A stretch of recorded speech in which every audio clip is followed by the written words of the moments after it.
बिहार विधानसभा के सियासी संग्राम की रणभेरी बज चुकी है। चुनाव आयोग ने 2 चरणों में चुनाव कराने का ऐलान कर दिया है।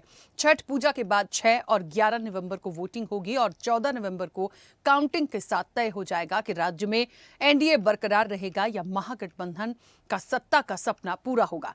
मुख्य मुकाबला एनडीए और महागठबंधन के बीच ही होना है, लेकिन प्रशांत किशोर की जन स्वराज पार्टी, ओवैसी की एआईएमआईएम और मायावती की बीएसपी चुनाव को नया मोड़ भी दे सकती है। हालांकि चुनाव की तारीखों से पहले ही बिहार का सियासी पारा हाई है। प्रधानमंत्री नरेंद्र मोदी ने बीजेपी के चुनाव अभियान को तेज कर दिया है और कांग्रेस के राहुल गांधी ने भी पूरा फोकस बिहार पर रखा है। अब जबकि चुनाव की तारीखों का ऐलान हो गया है तो सियासी दलों की धड़कनें भी तेज हो गई हैं।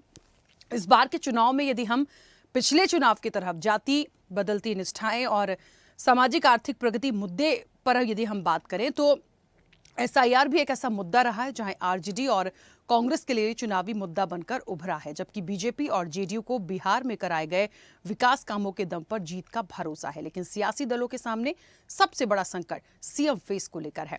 एनडीए नीतीश कुमार के नेतृत्व में चुनाव मैदान में उतरने की बात कर रहा है, लेकिन चुनाव नतीजों के बाद क्या नीतीश कुमार सीएम बने रहेंगे, ये सवाल अभी भी बरकरार है।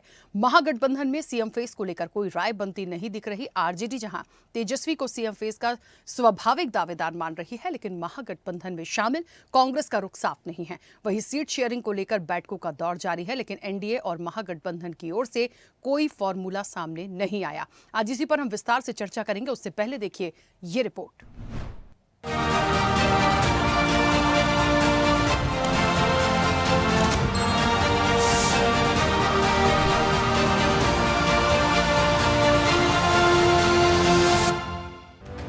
बिहार विधानसभा चुनाव का बिगुल बज चुका है। चुनाव आयोग ने 2 फेज में वोटिंग कराने की घोषणा की है।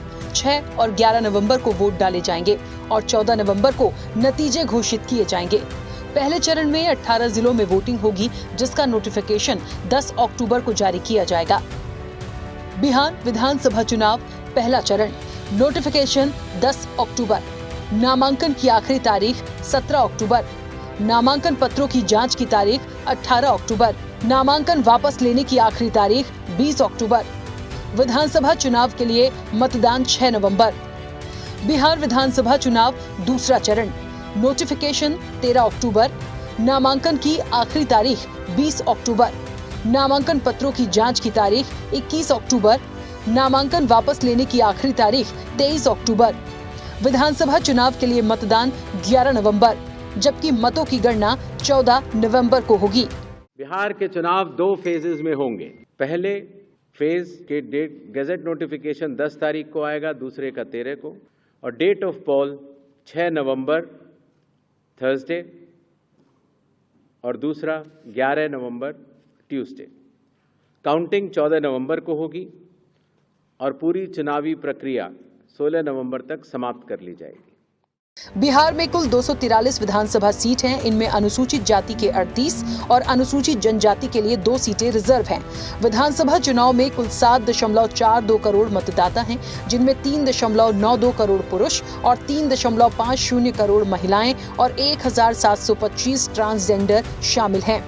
7.20 लाख दिव्यांग और 85 साल से ज्यादा उम्र के 4.04 लाख वरिष्ठ नागरिक भी वोटर लिस्ट में हैं। 14 लाख मतदाता पहली बार वोट डाल सकेंगे। राज्य में 14,000 मतदाता 100 साल से ज्यादा उम्र के हैं, जबकि 1.63 लाख सर्विस वोटर्स, 20 से 29 की उम्र के 1.63 करोड़ युवा शामिल हैं। बिहार में कुल 90,712 मतदान केंद्र बनाए गए हैं। मुख्य चुनाव आयुक्त ने कहा कि इस बार बिहार विधानसभा चुनाव न केवल मतदाताओं के लिए बहुत ही सुगम और सरल होंगे, बल्कि कानून व्यवस्था पर पूरी नजर रखी जाएगी। मुख्य चुनाव आयुक्त ज्ञानेश कुमार ने कहा कि एसआईआर के बाद अंतिम मतदाता सूची सभी सियासी दलों को दे दी गई है। नामांकन दाखिल करने की तारीख के बाद आखिरी वोटर लिस्ट जारी होगी। बिहार विधानसभा चुनाव में चुनाव आयोग नए प्रयोग भी कर रहा है। इस चुनाव में आयोग की 17 नई पहल भी लागू होगी, जिसमें ईवीएम में प्रत्याशियों की रंगीन फोटो, एक पोलिंग बूथ पर अधिकतम 1200 वोटर, बूथ पर 100% वेबकास्टिंग यानी इंटरनेट पर लाइव प्रसारण, बैलेट पेपर पर बड़े अक्षरों में सीरियल नंबर, वोटर स्लिप में बड़े अक्षरों में बूथ संख्या, बूथ के बाहर मोबाइल जमा करने की सुविधा, बूथ के 100 मीटर बाहर उम्मीदवारों को टेबल लगाने की अनुमति, वन स्टॉप डिजिटल प्लेटफॉर्म जारी, इसमें 40+ ऐप्स, वेबसाइट एक जगह। पोस्टल बैलेट की गिनती ईवीएम के आखिरी 2 राउंड से पहले होगी। हर 2 घंटे में real time voter turnout ECI NET पर अपडेट होगा। पहली बार दिल्ली में 700 बूथ लेवल एजेंट्स की ट्रेनिंग, बूथ लेवल ऑफिसर के लिए फोटो पहचान पत्र जारी, 5% ईवीएम के बर्न मेमोरी और माइक्रो कंट्रोलर की जांच की गई। फॉर्म 17C और ईवीएम का डेटा न मिलने पर वीवीपैट गिनती अनिवार्य। चुनाव डेटा पर आसान पहुंच के लिए डिजिटल इंडेक्स कार्ड और रिपोर्ट, मृत्यु पंजीकरण डेटा जोड़ा जाएगा और ERO BLO समय पर जानकारी लेंगे। चुनाव तारीखों के ऐलान के साथ ही सियासी दलों ने भी कमर कस ली है। सत्ता पक्ष और विपक्ष खुद को तैयार बता रहा है और चुनावी मैदान में उतरने को बेताब है। बिहार की जनता विकास को प्राथमिकता देगी और एनडीए की सरकार ने जिस तरह से पूरे बिहार के अंदर विकास का जाल बिछाया है,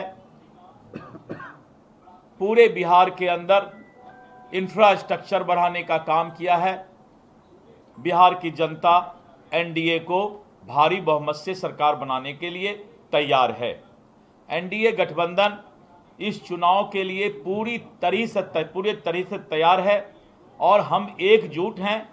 तो मैं समझता हूं कि ठीक है, इलेक्शन कमीशन का हम लोग तो सिंगल फेज़ में भी तैयार थे, 2 फेज़ हुआ है, अच्छा है। और इलेक्शन कमीशन ने और लोगों का भी बात सुना होगा और पॉलिटिकल पार्टी का, और उसके बाद 2 फेज़ में किया है। नहीं, तैयारी पूरी है। 14 नवंबर का जो तारीख होगा, यानी बिहार के लोग बदलाव चाहते हैं। बिहार के लोग जो हैं इस बार महागठबंधन की सरकार चाहते हैं। जो 20 साल से इन लोगों ने अपराध, भ्रष्टाचार, अफसरशाही, तानाशाही, घोटालेबाजी, जिस हिसाब से इन लोगों ने बिहार की सरकार ने जो दिया है, बिहार के लोग जो है त्रस्त हो चुके हैं, परेशान हो चुके हैं और मुख्यमंत्री अचेत अवस्था में।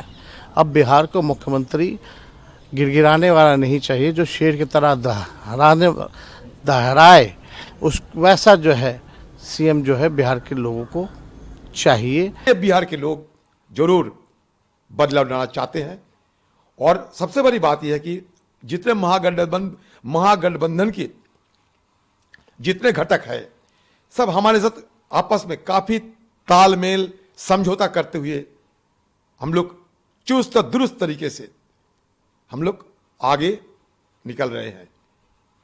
डर एक ही है कि चुनाव आयोग निष्पक्ष रहेगा या नहीं, यही जगह में सब कुछ टिकी हुई है।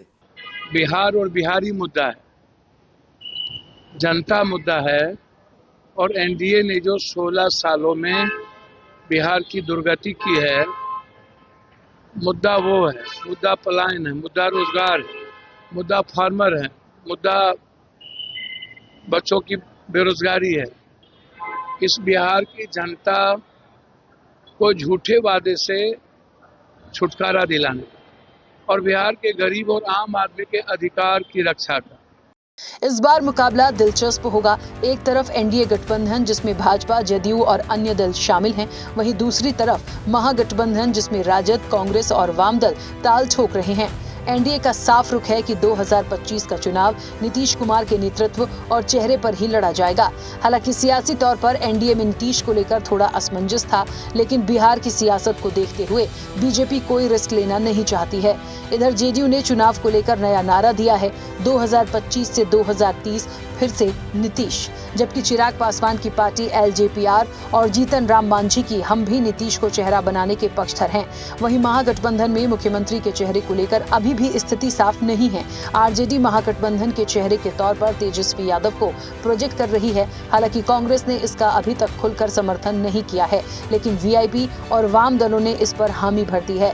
मुख्यमंत्री नीतीश कुमार अपने काम और योजनाओं के दम पर सत्ता बचाने की कोशिश में हैं, जबकि तेजस्वी यादव वोट चोरी और बेरोजगारी के मुद्दे पर युवाओं को लुभाने में लगे हैं। अब देखना है कि बिहार के चुनावी संग्राम में सत्ता की चाबी किसके हाथ में रहेगी और इस दंगल में किसका मंगल होगा। चैनल हेड आरपी श्रीवास्तव के साथ महेश नौटियाल की रिपोर्ट। ऐसे ही वीडियोस के लिए लाइक करें, शेयर करें, फॉलो करें। YouTube पर जाकर सब्सक्राइब कर बेल आइकन दबाना ना भूलें और ताजा अपडेट्स के लिए स्वदेशलाइव.com पर जरूर जाएं।